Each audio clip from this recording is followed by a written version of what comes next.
시간 함께 하실 성경 말씀 신약성경 에베소서 제2장 11절로 18절까지 말씀 함께 보시겠습니다.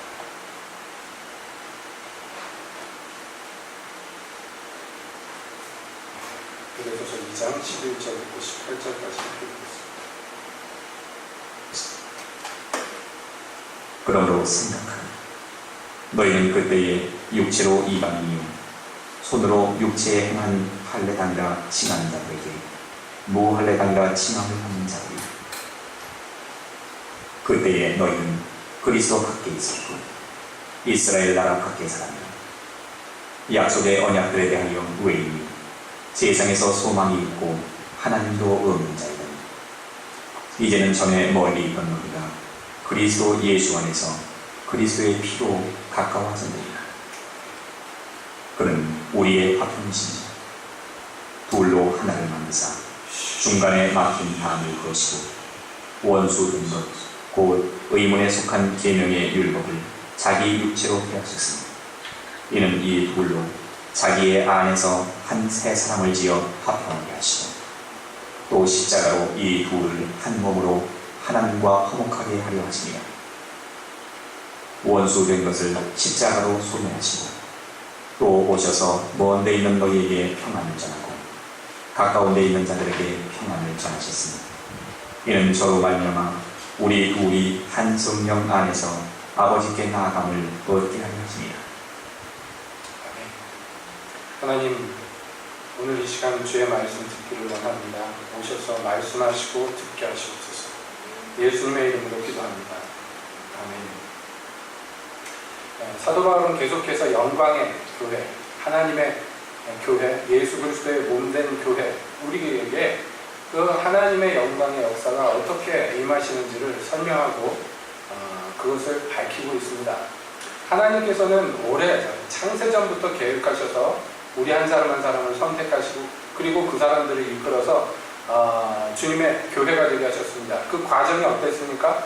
오직 은혜로 말미암은 믿음으로 말미암아 우리가 행한 바 선한 행실로 하지 아니하고 오직 하나님이 거저주시는 은혜로서 우리가 그 교회의 일원이 되었습니다.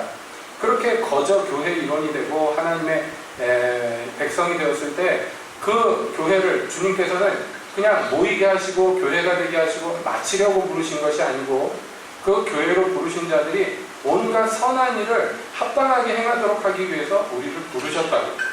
그래서 우리는 주님이 그 오래전부터 계획하신 대로 오직 그리스도 예수 안에서 영원히 행하면서 살도록 우리를 부르셨다고 그렇게 영광의 교회에 대해서 선포합니다. 자, 그리고 나서 이 교리에 대한 선포 이후에 편지를 읽는 자들에게 명령합니다. 사도가 명령하는데 뭐라고 명령하느냐? 그러므로 오늘 읽은 본문에 나오죠. 자, 주께서 이렇게 우리에게 영광의 일들, 놀라운 일들을 일으키셨고 이루셨습니다. 그러니까 이 교회에 일원된 자들은 이제 뭘 해야 되겠는가? 맨 처음에 해야 될 게 뭐냐? 바로 생각하는 것이다. 이렇게 우리에게 명령합니다. 그러므로 생각하라. 여러분, 우리가 그리스도 예수 안에서 선한 일을 위하여 지으심을 받았고 그리고 그리스도 예수 안에서 계속 그 선한 일 행실로서 살도록 부름받은 자들입니다. 이 엄청나고 귀중하고 영광스러운 교회 일원이 되었습니다. 그런데 그것은 전적으로 하나님이 하신 일이니까 나는 모른다. 나는 그냥 거저 받았으니까 그냥 여기서 룰루랄라 살란다. 이러지 말라는 것이에요. 그렇게 부름받은 사람들은 생각을 해야 됩니다. 명심해야 됩니다. 생각해야 됩니다. 전에도 여러 차례 여러분들께 권면을 드렸지만은 오늘 이 시간에 다시 권면 드립니다. 여러분 생각하십시오. 무엇을 생각해야 될까요? 네, 나를 선택하신 하나님의 은혜를 생각해야 되고 그것을 위해서 피 뿌리신 우리 주 예수님을 생각해야 되고 주께서 내 안에 이루고자 하시는 것이 무엇인지 생각해야 되고요. 나의 부르신 그 높으신 부르심이 무엇인지를 생각해야 됩니다. 당연히 교회 다니는데 그런 거 생각 안 하겠느냐고 여러분 반문할지 모르겠습니다만은 그러나 의외로 우리의 교회 생활이요 그냥 습관적으로 기계적으로 그냥 거기에 머무르는 수가 많이 있습니다. 그래서 깊이 생각하지 않아요. 따지지 않습니다. 여러분 성경에서 우리에게 좋은 본으로 예시해 준 것이 예를 들자면 베레아 교회인데 그 베레아 교회가 신사적이라고 칭찬을 받았습니다. 그들이 말씀을 받을 때 간절한 마음으로 받고 그 다음에 무엇을 했습니까? 돌아가서 그것이 진짜 진리인가 곰곰이 살폈어요. 왜요? 그게 진리라면 거기에 내 인생 다 올인하고 그것이 바르다면, 그것이 하나님 말씀 맞다면 순종하기 위해서 생각하는 것이에요. 이게 옳은지 그른지 뭐가 잘못된지 따박따박 따져보려고 생각하는 게 아닙니다. 정말로 이것이 오늘날 주께서 내게 주시는 명령, 그것이 맞는가 생각하는 것이에요. 그래서 분별해야 됩니다. 이 분별함에 있어서 사도는요, 맨 처음 이들이 생각해야 될 어떤 대상, 목표를 제시합니다. 그게 뭐냐면 내가 이전에 어땠는가, 앞서서 2장 들어와서 우리의 영적인 상태가 예전에는 어땠는가, 본질상 진노의 자식이었고 오늘날 불순종의 아들들 가운데 역사하는 영이 내 안에서 역사했다고 얘기합니다. 이것은 어떤 면에서 영적인 상태, 예전의 영적인 상태를 얘기합니다. 그리고 그 밖에 표면적인 상태, 그러면 외면으로 나타나는 우리의 옛 모습은 어땠는가? 그것은 한마디로 얘기하자면 하나님 나라의 근처에도 갈 수 없는, 가까이도 갈 수 없는 그런 자들이었다. 이렇게 얘기합니다. 우리가 그때 어땠습니까? 육체로는 이방인이고 손으로 육체 행한 할례당이라 하는 사람들이 볼 때 우리는 무할례당이. 그때는 내가 그리스도 예수 바깥에 있었고요. 이스라엘 나라 바깥에 있었고요. 하나님이 이스라엘에게 언약하신 그 모든 언약의 바깥에 있었던 사람입니다. 그래서 세상으로 볼 때도 소망이 없고 하나님 앞에서도 하나님이 없는, 하나님부터 버림받은 아무것도 없는 그런 사람들이 바로 우리였습니다. 이게 뭐라고요? 한마디로 얘기하자면 하나님 나라의 유업을 절대로 받을 수 없는, 완전 외인, 소망이 없는 자예요. 그게 누구냐? 바로 저와 여러분이었다. 그것을 잊지 말고 생각해라. 맨 처음 생각해야 될 제목을 그렇게 주는 것입니다. 왜냐하면요, 우리가 은혜를 입은 다음에, 그래서 하나님의 나라가 된 다음에 예전에 어땠는지를 잊어버릴 때가 많죠. 그걸 속담에서도 얘기합니다. 개구리가 올챙이 때 생각하지 못한다. 마치 태어나기 전부터 우리가 그리스도인이었던 것처럼, 나는 원래부터 하나님 나라의 백성이었고 그 나라가 당연히 내 것이냐? 그렇게 생각하고 삽니다. 그러다 보니까 예전에 내가 얼마나 소망이 없었는가, 그것을 잊어버리다 보니까 어떻게 되느냐? 마음이 높아지고 그리고 심령이 잠에 빠지는 것이에요. 귀한, 우리에게 주신 유업들이 귀하게 더 이상 보이지 않는 것이에요. 하찮게 보입니다. 익숙하기 때문에 그렇습니다. 여러분, 잊어서는 안 돼요. 우리는 지금 받을 은혜를 받은 것이 아니라 받을 수 없는 은혜 가운데 들어온 것이에요. 여러분, 이 사실을 명심하고 또 명심해야 됩니다. 그래야지 겸비하고, 그래야지 감사하고, 그래야지 찬양할 수가 있는 것이에요. 수십 년 동안 목회를 하고 세상에서 그렇게 존경받았던 목사를 할지라도, 그래서 나이가 많아서 앞에도 잘 안 보이고 거의 장님이 되어가지고 강대상에 오를 수 없었던 그런 사람이라 할지라도, 그래서 사람들이 옆에서 부축해서 강대상에 올렸다 할지라도 거기에서 설교해라, 설교 부탁하면 하는 얘기가 그거밖에 없어요. 내가 예수 믿은 지 오래되었고 이제 예전에는 죄인이었던 거 다 잊어버렸습니다. 그러지 않습니다. 나 같은 죄인 살리신 하나님의 은혜가 너무나 놀랍습니다. 여러분, 누구 얘기하는지 아시겠죠? 어메이징 그레이스, 그 찬양을 가사 지었던 그 목사님 누구죠? 갑자기 이름이 생각이 안 나요. 그분 얘기를 하는 거예요. 예수 믿은 지 오래되었어요. 그러나 세계적인 유명한 목사가 되었다 할지라도, 그러나 그가 평생에 잊지 않았던 것은 나는 이 은혜 받을 자격이 없는 죄인의 괴수라는 것. 여러분, 이것을 잊지 않는 것이에요. 사도 바울이 평생에 주를 위해서 봉사하고 희생하고 그리고 많은 일들을 이뤘습니다. 자랑할 것이 많습니다. 그럼에도 불구하고 그가 인생의 말년이 되도록 잊지 않은 것은 무엇이냐? 나는 사도들 중에 제일 작은 자고 나는 괴수들 중에서는 제일 큰 자다. 여러분, 이것을 죄인 중에서는 괴수다, 이것을 항상 잊지 않고 되뇌이는 것이에요. 그래야지 하나님의 은혜가 우리 안에서 은혜가 될 수 있습니다. 여러분, 우리가 하나님이 주신 은혜를 받지만은 그 은혜가요, 은혜가 되지 못하는 수가 너무 많아요. 은혜가 되지 못하고 오히려 독이 되고 저주가 되면 안 되지 않습니까? 여러분, 무엇이 귀하고 무엇이 귀하지 않은지 어떻게 알겠습니까? 그러므로 잊지 마십시오. 여러분 지금 누리고 있는 건 당연한 거 아닙니다.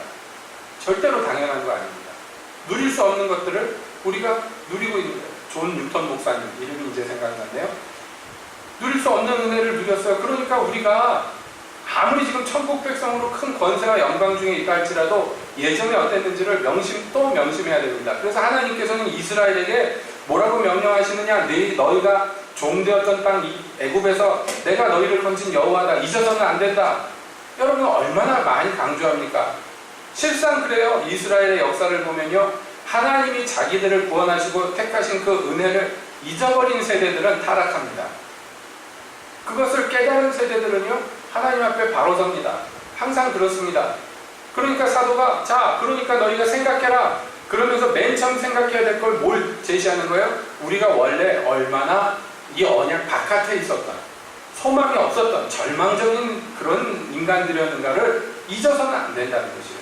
유대인들은 자기들의 유산과 혈통을 자랑합니다만은 여러분 이방인들로서 우리가 자랑할 게 무엇이 있습니까? 자랑할 게 없지요. 그렇죠? 자랑할 게 있습니까? 무엇을 자랑하겠습니까? 유집사님네는 몇 대째 기독교인이었죠? 오래되셨습니까? 기독교인 되시지 가문이? 2대? 부모님 세대 때 예수 믿으셨죠? 그럼 얼마 안 됐잖아요. 그렇죠? 그러면 이제 2대 됐단 말이야. 2대니까 어디 가서 얘기도 못해. 근데 인선이는 어디 가서 자랑한다. 난 3대째야. 예를 들어서 자랑합니다. 나는 날 때부터 교회 다녔어. 어디 가서 이렇게 자랑한다고 생각해 보십시오. 그 자랑이 가당합니까? 2대 아니라 20대, 3대 아니라 30대 되어서도 그 하나님의 은혜이지 내가 받을 거 당연하게 받은 것이 아닙니다. 그러니까 세상에서도 뭐라고 얘기하느냐면 호의가 계속되면 권리인 줄 안다. 뭐 그런 얘기를 하잖아요. 하나님이 호의로 우리에게 계속 은혜를 베푸시니까 사람들이 마음이 높아져가지고 그 은혜가요 별로 가치가 없다고 생각해요. 아주 우습게 생각하는 경우가 많습니다. 아닙니다. 여러분 우리가 누리고 있는 것들이 한 가지 한 가지가 다 얼마나 귀하고 또 귀한지. 미국에서 어떤 목사님이 시골에서 목회하시는데 아마 우리 교회랑 비슷한 것 같아요. 그 동네가 워낙에 외진돼 있어서 여행 오는 사람도 없고 맨 그 사람이 그 사람이에요. 그러니까 1년 내내 그 예배당에서 예배를 드리면 항상 고인원인데 1년에 한 번 외지인들이 확 와서 예배를 드리는 날이 있었는데 그게 부활절이랍니다. 부활절이 되면 휴가를 받아서 고향 돌아오고 그러는 사람들도 있고 평소에 예배 안 나오다가 왠지 부활절에는 교회 가야 될 것 같아가지고 그래서 교회 나오는 사람들이 있어요. 그래서 부활절만 되면 사람이 예배당에 가득한 것이에요. 그런데 웃기는 것은 이 목사님이 부활절 예배를 앞에 두고는 항상 그렇게 기도했대요. 하나님 제발 올해만은 제발 부활절이 그냥 평범한 부활절이 됐으면 좋겠습니다. 제발. 그렇게 기도했대요. 매년. 왜냐하면 이제 평소에 교회 안 나오던 사람이 예배에 나왔으니까 어떻게 하든지 그 사람들을 이제 전도해가지고 교인으로 자리 잡게 하고 그래서 좀 목회가 좀 커지고 사람이 많아지고 이것을 소원하는데 1년에 딱 한 번 부활절에 이렇게 낯선 사람들이 많이 오면요 하나님이 평범하게 예배를 못 드리게 한다는 거예요. 그래서 그 해에도 그렇게 조마조마하면서 기도를 하고 부활절 예배가 시작되는데 예배 시작돼서 찬양을 부르고 있는데요 저 뒤에 앉았던 어떤 여자가 갑자기 꽥꽥 소리를 지르더니 가운데 통로로 달려나와서 강대상 앞에 엎어지더니 입으로 개거품을 불면서 막 괴성을 지르고 엎어져가지고 발작을 하는데 보니까 그 동네 무당이야. 예? 서양에도 무당들 있잖아요. 마녀라고 그러죠. 점쳐주고 막 마귀의식하고 그런 여자인데 뭐 귀신을 쫓고 축사 사역한 것도 아니고 그냥 예배 시작했는데 일어나서 나와가지고 날뛰니까 예. 목사님이 속으로 아이고 하나님께 그렇게 기도했는데 올해도 너무나겠구나. 그리고 눈을 떠서 맨 앞자리에 앉은 장로님하고 눈을 마주쳤더니 장로님도 한숨을 푹 내쉬면서 자기를 보는 고개를 절레절레 흔들더래요. 뒤에 앉아 교회 이제 낯선 교회 처음 나왔고 오랜만에 나온 사람들이 뒤에 앉아있다가 전부 일어나서 고개를 빼고 앞에를 보는데 이 여자가 개거품을 물면서 떼굴떼굴 부르면서 소리를 지르는데 어떻게 하겠어요. 예배를 진행 못하잖아요. 그래서 자기가 나와가지고 이 여자분을 붙들고 기도를 시작하고 귀신을 쫓아냈는데 귀신이 나갔대요. 귀신이 나가더니 그 다음에는 또 귀신이 나가자마자 또 예수님을 믿고 영접하고는 울고불고 또 거기서 엎어져가지고 또 예수님 찾고 아버지 찾고 그러는 거예요. 벌써 15분 20분이 지났어요.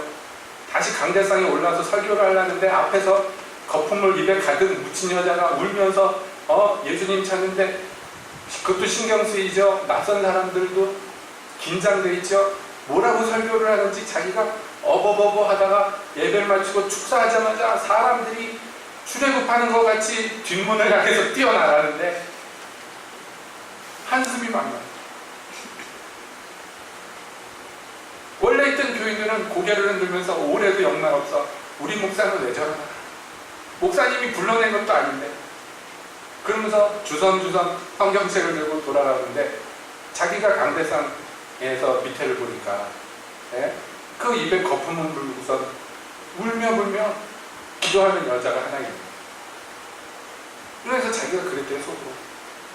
올해는 꼭 이 동네 그 의사 선생하고 은행장 이런 사람들이 꼭 우리 교회에 등록하기를 그렇게 바라고 기도했는데 주님 이 무당 하나 던졌네요. 그게 원망이에요. 불평이죠. 그러면서 하나님한테 듣대요. 저는 평생의 큰 목회는 도대체 못할 장갑입니다. 그런데 주님께서 말씀하시죠. 너는 무엇이 귀하고 무엇이 귀하지 않는지 제대로 알고 있는 거야. 여러분 그렇습니다. 우리 인간의 눈으로 볼 때 누가 유용해요? 의사나 박사나 사장님이나 이런 분들이 딱 자리하고 여러분 그런 사람들이 교회에 일원되는 게 좋지 않나요? 11조 내면은 억대로 내고 그러면 얼마나 좋아. 여러 가지로 동네에서 신진 쓰고 우리 같은 경우에는 군수는 아니더라도 뭐 시의원 이런 양반들이 와서 앉아서 예배드리면 든든하지. 인간적으로는 그럴지 모르겠습니다. 그러나 그 동네에서 마녀라고 손가락질 받고 사람들이 가까이 가기도 두려워하고 지저분하기 짝이 없는 그 여자 하나가 예수님을 믿었어요. 평생에 붙잡혀 있던 마귀에게서 노임을 받았어요. 여러분 주님 입장에서는 무엇이 귀한가? 제가 이 말씀 드리는 것은요, 여러분 우리가 귀한 것을 귀한 것으로 볼 수 있다는 것이 정말 큰 축복이에요. 왜냐하면 금세 우리의 생각이 오염되고 금세 우리의 판단이요 세속적으로 바뀝니다. 금세 그렇게 됩니다. 주님 앞에서 똑바로 정신 차리고 있지 않으면 우리가 1장의 기도의 내용과 같이 하나님이 우리의 마음을 밝혀주시는 그 은혜가 우리 안에서 넘치지 않으면요 여러분 금방 세속적이 되고요 금방 눈이 어두워집니다. 그럼 어떻게 됩니까? 생각해보면 희한하죠? 여러분 골리앗이 물론 큰 장군이고 거인입니다. 그러나 한 사람이 나와서 소리를 지르는데 사실 이스라엘은 군대예요. 그렇죠? 아무리 이스라엘이 변변치 않은 군대라도 한 사람하고 싸우면 이기겠습니까? 지겠습니까? 1000명이 가서 한 대씩만 꿀밤만 먹여도 골리앗은 12번을 죽을 거예요. 그런데요 한 명이 나와서 소리 지르는데 전 군대가 사시나무 떨듯이 벌벌벌벌 떠요. 그건 왜 그렇습니까? 무엇 때문입니까? 시선을 빼앗겼기 때문에, 마음을 빼앗겼기 때문입니다. 자기들 중에 계시는 하나님을 보는 눈이 감겨버렸어요. 불과 얼마 전에 사울과 요나단으로 말미암아 큰 승리를 거두었던 경험들이 있는 군대인데도 불구하고 하나님이 크게 도우신 경험들을 여러 차례 했음에도 불구하고 그럼에도 불구하고 골리앗 한 사람이 나와서 소리를 지르고 하나님의 이름을 모욕하고 이스라엘을 욕하는데 아무도 대거리를 못하고요 사시나무 떨듯이 떨고 있습니다. 왜 그러느냐? 눈이 어두워졌어요. 눈이 어두워졌어요. 그렇죠? 정말 중요한 게 무엇인지를 못 봐서 그렇습니다. 그래서요 이 눈이 어두워진다는 것이요 기독교인에게 있어서는 엄청나게 큰 타격입니다. 비극입니다. 우리가 은혜를 받았어요. 그래서 하나님의 백성 되었어요. 이건 전적으로 하나님이 나한테 하신 일이에요. 그러나 그 은혜를 받아서 하나님의 나라 그 영광의 교회의 일원이 되었다 할지라도 우리의 눈이 어두워지고 마음이 어두워지고 그렇게 되면요 재구실을 할 수 있느냐는 것이요 없습니다. 그래서 자기들에게 하나님이 하신 일들을 다 잊어버립니다. 이전에 자기들을 구원하셨던 일들을 다 잊어버립니다. 이스라엘은 그걸 잊어서는 안 돼요. 가장 큰 애국을 10가지 재앙을 내려서 거주간 망하게 하신 분, 홍해를 건너는 애국 병사들을 물에 수장시키신 분, 광야를 40년을 하루같이 자기들을 보호하시고 하늘의 만나와 반석의 물로 마시고 그래서 살려서 이 땅을 유업으로 주신 하나님, 이걸 다 유산으로 물려받았는데 그럼에도 불구하고 이스라엘이 하나님을 망각하고 그리고 적들이 더 무서워 보이고 이러면요, 이건 전쟁이 안 되는 것이에요. 아예 상대가 안 되는 것이에요. 여러분, 오늘날의 교회도 마찬가지입니다. 이방의 교회도 마찬가지입니다. 이스라엘이 출애굽한 것처럼 여러분, 우리도 이 세상에 속하였고 그리고 하나님 나라 바깥에 있었고 소망이 없었고 하나님 자체가 없었던 자들이 오늘날 이 영광의 교회가 되었어요. 얼마나 큰 은혜입니까? 출애굽한 것보다 더 큰 은총을 입었어요. 한 사람 한 사람 기독교인들이 구원받는 것 간증하라 그러면요, 은혜롭지 않은 얘기들이 없습니다. 하나님께서 어떻게 그렇게 역사하셨는지, 어떻게 그렇게 구원하시고 변화시키셨는지, 여러분 자기 자신을 볼 때 그것이 너무나 놀랍고 너무나 기가 막힌 일이에요. 그런데 이게 얼마나 쉽게 잊혀지냐면, 다른 헛된 것에 얼마나 쉽게 잊혀집니다. 그리고 얼마나 쉽게 가치의 기준이 바뀌어버립니다. 세상에 은혜 입어보지 못한 사람들과 똑같아지고, 여러분 이것은 두려운 일입니다. 이렇게 돼서는 안 됩니다. 그냥 정신 똑바로 차리고 생각해야 돼요. 맨 먼저 뭐부터요? 내가 어떤 자였는데 오늘날 어떻게 되었는가, 이것이에요. 여러분, 우리가 이렇게 소망 없었고 외인이었고 하나님이 없던 자들이었어요. 그런데 오늘날 우리가 어떻게 이 하나님의 나라가 됐습니까? 예수 그리스도께서 자기 몸으로 벽을 허무셨어요. 자기의 피로서 우리를 거룩하게 하셨어요. 너무나 식상합니까? 예수님이 우리를 위해서 행하실 바는 일들이 너무 자주 듣고 너무 익숙하니까 별 마음에 와닿지 않습니까? 어떻습니까? 그러면요, 병드는 것이에요. 여러분, 우리가 병들면 안 됩니다. 병들면 안 됩니다. 그래서 잠들면 안 됩니다. 병 중에, 전염병 중에 그런 거 있잖아요. 무슨 모기에? 무슨 모기가 물리면은 잠들어가지고, 잠든 상태에서 그냥 서서히 죽어가고, 여러분, 그런 병들이 무섭잖아요. 요즘에는 드뭅니다만 옛날에 무서웠던 병 중에 하나가 뇌염이에요. 뇌염. 그래서 요새도 뇌염목이 나왔다 그러면 뇌염 예방주사 맞고 그러는데요. 그래서 뇌염 걸리는 사람들이 상대적으로 적으니까 여러분 그게 별로 안 무서운데, 뇌염이라는 게 굉장히 무서운 건데, 뇌에 말하자면 염증이 생겨서요 잠들어 버려요, 사람이. 그러면 잠든 게 아니라 이렇게 쿨쿨 자는 게 아니에요. 눈을 뜨고 있고요, 입에 밥 넣어주면 우물우물 먹고요, 공 던지면 받고 다시 그 공을 갖다 공 던진 사람한테 도로 던져주고 그럽니다. 그런데 아무것도 할 기억도 없고 생각도 없어요. 어떤 이런 전기적인 반응들은 다 하는데요. 그래서 그것을 소재로 영화도 만들어진 적이 있었습니다. 그래서 그 뇌염에 걸렸던 사람, 그래서 평생에 그냥 누가 수발들어야 돼요. 옆에서 아무것도 할 수 없어요. 생각도 없어요. 마비됐어요, 뇌가. 그런데 어떤 의사가요, 이런 약 저런 약을 실험하다가 이 뇌염 걸린 사람이 정신이 돌아오게 하는 약을 발견했어요. 정신이 돌아왔는데 10살 때 뇌염 걸려서 쓰러졌는데요, 40살 넘어가지고 했어요. 그동안의 기간이 기억이 하나도 없어요. 그렇게 해서 환자들이 깨어났는데, 그 영화의 말미에 보면 무슨 얘기가 나오냐면 다시 마비가 시작됩니다. 그 환자들 약이 듣지 않아요. 한 번 잠깐 약이 들었다가 치료가 된 게 아니에요. 다시 원래 상태로 돌아가는 비극적인 얘기입니다. 그래서 뇌염은 치료가 안 돼요. 그래서 우리가 예방하려고 하는 것입니다. 이게 참 무서운 병이죠. 영적으로도 똑같은 일들이 일어납니다. 반응은 해요. 뇌염 환자들이 이 사람들이 죽은 거 아니라고, 뇌사 상태 아니라고 그것을 보여주기 위해서 실험을 하는데 공을 던지면 탁 받습니다. 그래서 자기한테 던진 사람한테 도로 던져줍니다. 이런 반응들을 다 해요. 눈도 뜨고 있고요. 어떤 반응들을 합니다. 그런데 뇌가 멈춰 있어요. 기독교인들도 이런 사람들이 얼마나 많은지 몰라요. 제가 그 영화를 보면서 깊이 생각했어요.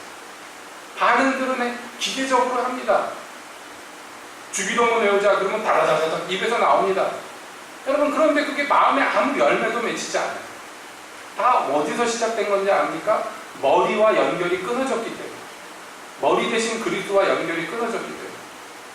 그러니까 교회가 각성을 해야 될 부분이 뭐냐면, 항상 생각해야 되는 부분이 뭐냐면, 이 은혜를 주셔서 그 소망 없던 외인에서 불러서 그리스도와 연합되게 하신, 하나님의 백성의 일원이 되게 하신 그 은혜의 하나님, 은혜의 예수님과 내가 지금 어떤 관계에 있는가, 이것을 명심하고 항상 살펴야 돼요. 조심조심. 그래서 병들지 않았는가, 잠들지 않았는가 깨어 있어야 됩니다. 그렇지 않으면요, 언젠지 모르게 잠들어요. 언젠지 모르게 마비되어 있어요. 여러분, 이것은 두려워할 만한 일입니다. 더 이상 생각할 수가 없고 더 이상 보지도 듣지도 못하는 그런 사람이, 무감각한 사람이 되버려요. 영적으로 무감각하다는 거예요. 육적으로는 살아있지만 영적으로 무감각합니다. 자, 이것을 예방하려면 그러면 어떻게 하면 되는가? 예방주사를 맞아야 돼요. 예방주사를 맞는데, 여러분, 올해 뇌염 예방주사 맞은 사람 내년에 또 맞아요? 안 맞아요? 내년에도 맞듯이 이 주사를 정기적으로 맞아야 돼요. 그래야지 깨어있을 수가 있습니다. 우리가 그리스도 안에 있는가, 내가 그리스도와 어떤 관계에 있는가를 항시 살펴야 되는데, 그것을 위해서 주님의 기름 부음이 절실합니다. 새벽 시간에도 잠깐 그런 말씀을 드렸습니다만은, 그렇게 기름을 부어달라고 하는데도 주께서 잘 안 부어주시는 것 같은데, 여러분, 우리가 하나님 원망할 게 아니라 스스로를 살펴야 돼요. 누가 기름 부음을 간절히 원합니까? 필요한 사람이 원하죠. 그러나 기름 부음이 없어도 그럭저럭 살 수 있는 사람들은요, 그렇게 심하게 원하지 않아요. 주시면 감사하고 받으면 고맙고 즐겁고 행복하긴 하지만 그게 나한테 그렇게 막 절실하지가 않아요. 누가 절실하냐? 기름 부음을 받아서 기름 부음을 통하여서 하나님의 사명을 감당하려는 사람들, 이 사람들은 기름 부음이 절실해요. 왜냐하면 여러분, 어떤 일이든지 하나님의 일로 접근을 하면요, 발견하게 되는 게 나의 연약함, 나의 무능력함, 이런 것들을 피부로 정말 절실하게 느낍니다. 주님이 맡겨주신 그 영광의 유업이 내게 있다는 걸 발견했을 때, 눈이 열려서, 그래서 이것을 내가 이루어야 된다는 사실을 발견했는데, 문제는 뭐냐? 나는 그 일을 도무지 할 수 없다는 말이에요. 내 안에 그것을 할 자원이 없다는 것을 발견합니다. 자, 이런 사람들은 어떻게 됩니까? 하나님께 매달릴 수밖에 없어요. 내가 이 일을 감당해야 되겠는데, 이것을 이루어드려야 되겠는데, 그런데 어떻게 하겠느냐? 그러니까 주님의 능력이 내게 부어주시기를 기도할 수밖에 없고, 주의 기름 부음을 간절히 요청하지 않을 수가 없는 것입니다. 여러분, 이것은 누구나 마찬가지예요. 사도 바울이 고린도 교회에 들어가서 사역하기 전에 얼마나 두려웠는지, 죽을 지경이었다고 본인의 두려웠던 그 상황을 얘기합니다. 여러분, 바울 같은 이도 어떤 지역에 사역하기 전에 그렇게 두려웠는데, 우리는 뭐 별다르겠습니까? 똑같이 더하면 더했지 덜하지는 않을 거예요. 어떤 것이든지 주님이 맡겨주신 것을 붙잡으려 할진데, 여러분, 우리가 만나는 것은 정말로 무능력한 자신을 만납니다. 그래서 주님께 간절히 원합니다. 주의 임재를, 주의 기름 부음을, 주의 능력을. 여러분, 그렇게 간절히 구하는 자 하나님이 부어주신단 말이에요. 부어주셔요. 그렇죠? 그래서 그 부어주신 것 가지고 하나님의 일을 이루고 나서 이걸 내가 어떻게 했지? 그러면서 하나님께 영광 돌리는 거예요. 이거 내가 하긴 했지만 주님, 이거 내가 한 거 아닙니다. 당신이 하셨습니다. 당신이 하셨습니다. 그렇게 하나님께 영광을 돌리는 것이에요. 이게 지속적으로 반복이 돼요. 지속적으로. 제가 여러분들에게 어떤 일을 맡기려고 그러는 거 아니에요. 여러분께 짐을 지으려는 것이 아닙니다. 근데 알 거는 정확히 알아야 돼요. 뭐냐면, 내가 예수를 믿었잖아요. 그래서 하나님의 백성이 되었잖아요. 그러면 어떤 소망이 생기느냐 하면, 주님을 기쁘시게 하고자 하는 소망이 저절로 생겨요. 안 생길 수가 없어요. 이건 누가 시켜서 되는 것이 아니에요. 억지로 되는 게 아닙니다. 그게 생겨요. 그래서 누가 시키지 않아도 하나님의 일을 하고자 합니다.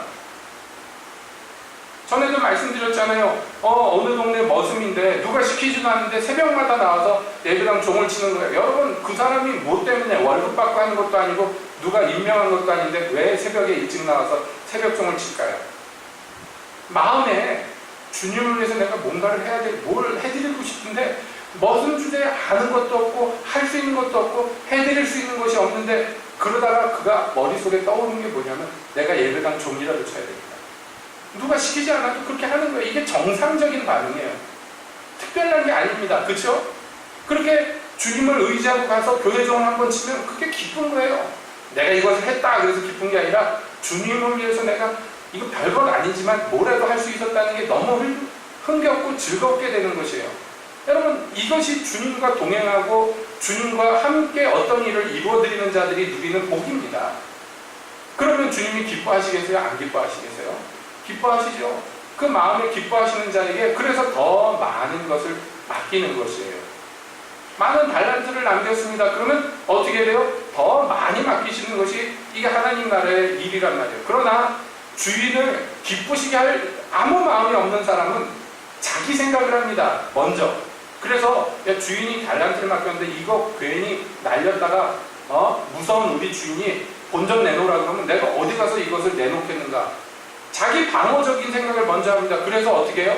본전치기라도 하자. 그래야지 나중에 주인한테 욕 안 먹지 않겠는가. 땅 파고서 묻어놓는 거예요. 악하잖아요. 그래서 악하고 게으른 종이에요. 그가 일을 안 해서도 악하지만은 그 이전에 그 중심이 악하단 말이에요. 주인의 기쁨에 동참하지 못합니다. 주인의 기쁨을 원하지 않기 때문에. 자기만 원하고 자기의 보호만, 자기의 보장만을 먼저 생각하는데, 여러분, 이런 사람은요 주인을 기쁘게 하고 싶은 아무 생각이 안 들어요. 그렇기 때문에 그 주인 되시는 이의 기쁨도, 주인 되시는 이의 도움도, 그의 능력도 힘입지 못합니다. 주님이 자본금을 줬는데 그게 땅 하늘에 묻혀 있어요. 아무 유용한 게 없어요. 하늘의 아버지가, 빛들의 아버지가 온갖 좋은 것을 우리들에게 남김없이 부어주셨는데, 여러분, 대부분의 기독교인들이 그 부어주신 것 중에 100분의 1, 1000분의 1도 누리지 못하고 사용하지 않습니다. 얼마나 이게 처참한 일입니까? 하나님은요 자기의 아들마저도 아끼지 않고 내어주셨는데, 그렇게 많은 것을 받은 자들은요 주님을 사용하지 않아요. 주님의 은혜를 사용하지 않아요. 사용할 줄도 모르고 사용하기를 원하지도 않습니다. 자, 이렇게 되면 어떻게 되느냐? 다시 처음으로 돌아갑니다. 이렇게 되면 눈이 감기고 어두워지고, 그리고 잠들고 병들어, 무능력하고 무기력하여 아무것도 할 수 없는 자들. 적군이 하나만 나와도 사시나무 떨듯이 떠는 자들. 예전에 하나님이 어떻게 은혜 주셨는지 다 잊어버리고 도망치고 숨고 무서워하는 자들이 됩니다. 여러분, 우리는 그렇게 되면 안 되지 않겠습니까? 귀한 것을 귀한 것으로 알아야 되지 않겠습니까? 정말 하나님 나라에서 없어져야 될 게 뭐냐면, 하나님이 내게 무엇을 맡기셨을까? 내가 무엇을 해야 주님을 기쁘게 해줄까? 이 생각은 조금도 안 하고 베니민이 다 할 거야, 빌리그레함이 다 할 거야, 이렇게 생각합니다. 나 대신할 수 있는 사람은 없어요. 하나님이 내게 맡겨주신 것은 내 유업이에요. 그걸 누가 대신하겠습니까? 어떤 은혜로운 목사님이 와서 한 방에 해결해 줄 거야, 나는 계속 이 상태로 살 거야. 아닙니다. 그런 거 없습니다. 한국교회가 그래서 병든 거 아닙니까? 예? 그걸 수십 년간 하다가 병든 거 아니에요. 아무것도 자기들은 하지 않고 다 전임사역자들한테 맡기고 1년에 한두 번씩 부흥사경회라고 열어가지고 그때만 발작 으쌰하고 박수치고 그러고 끝나버리는 거예요. 주님의 은혜를 주십니다. 부흥회 때 은혜를 받았는데 그걸 누구에게 나눠줍니까? 주님의 나라를 위해서 어디다 썼습니까? 주님이 주신 달란트, 작년에 받은 달란트 어디 갔습니까? 예? 1년 내내 땅속에 묻혀있는, 이거 수십 년간 하다가 오늘날 이 꼴이 되었어요. 대단한 거 아닙니다. 하나님의 일이라는 게 여러분 안에 주님에 대한 소망이 있으면요 와서 묻는 자들이 생겨요. 이게 하나님 나라의 법칙이에요. 여러분께 와가지고 묻는 자가 없는 것은요 여러분 안에 하나님에 대한 소망이 없어서 그래요. 사람들이 귀히 여길 만한 것이 기독교 안에도 너무나 많고, 여러분 우리 안에도 너무나 많습니다. 잊어서는 안 됩니다. 예수님이라는 존재가 그런 분이에요. 요한복음 1장에서는 그 예수님에 대해서, 우리와의 관계에 대해서 뭐라고 그러냐, 우리가 그의 충만한 데서 받으니 은혜 위에 은혜로라, 이렇게 얘기합니다. 우리가 그런 예수님을 받았는데 그 안에는요 만물을 충만케 하시는 충만이 있단 말이에요. 예? 에베소서 1장 말미에 나온 것처럼 그는 만물을 충만케 하시는 이의 충만이에요. 여러분, 우리가 그 안에 들어갔어요. 그가 우리 안에 오셨어요. 우리가 무엇을 받습니까? 그의 충만한 데서 받아요. 받은 것을 보니까 이게 뭐냐, 그냥 은혜 하나만 딱 준 게 아니라 그 은혜 위에 은혜가 있고, 그 은혜 위에 또 은혜가 있고, 그 은혜 위에 또 은혜가 있는 한량없는 은혜가 우리에게 주어졌더라는 것이에요. 여러분, 이것이 성경의 선포입니다. 그런데 여러분, 실제로 그것을 누리냔 말이에요. 우리가 그게 충만한 데서 지금 받고 있습니까? 주님과 교제하지 못하는, 예수님과 연합되지 못한 사람들은 그거 누리지 못합니다. 주님이 주셔서도 못 받아요. 그러니까 은혜 위에 첩첩이 쌓인 은혜를 경험하지 못합니다. 어쩌다가 정말 신락 같은, 물 한 방울 같은 은혜만 맛보고는 그것으로 족하다. 아무것도 안 하려면 그것 갖고 족합니다. 달란트 땅에 묻어놓는데 뭐가 필요하겠어요? 그것 갖고 족합니다. 여러분, 그러므로 정말 잊어서는, 예전에 제가 학생 시절에 저희 전도사님으로 계시던 분이 그 달란트 비율을 설교하면서 무슨 얘기를 했느냐면, 이 한 달란트 받은 종이 얼마나 악한지 봐라. 그러면서 그가 달란트를 땅에 묻을 때 어떻게 묻었느냐는 거예요. 수건에 싸서 묻었다. 그러는 거예요. 그러면서 우리들에게 물어봤어요. 자, 수건은 어디다 쓰는 거냐? 그랬더니 학생들이 대답하는데, 세수하고 얼굴 물기 닦는 데 수건 씁니다. 그랬더니 버럭 화를 내면서, 수건은 물기 닦는 데 쓰는 게 아니라 땀 닦는 데 쓰는 게 수건이다.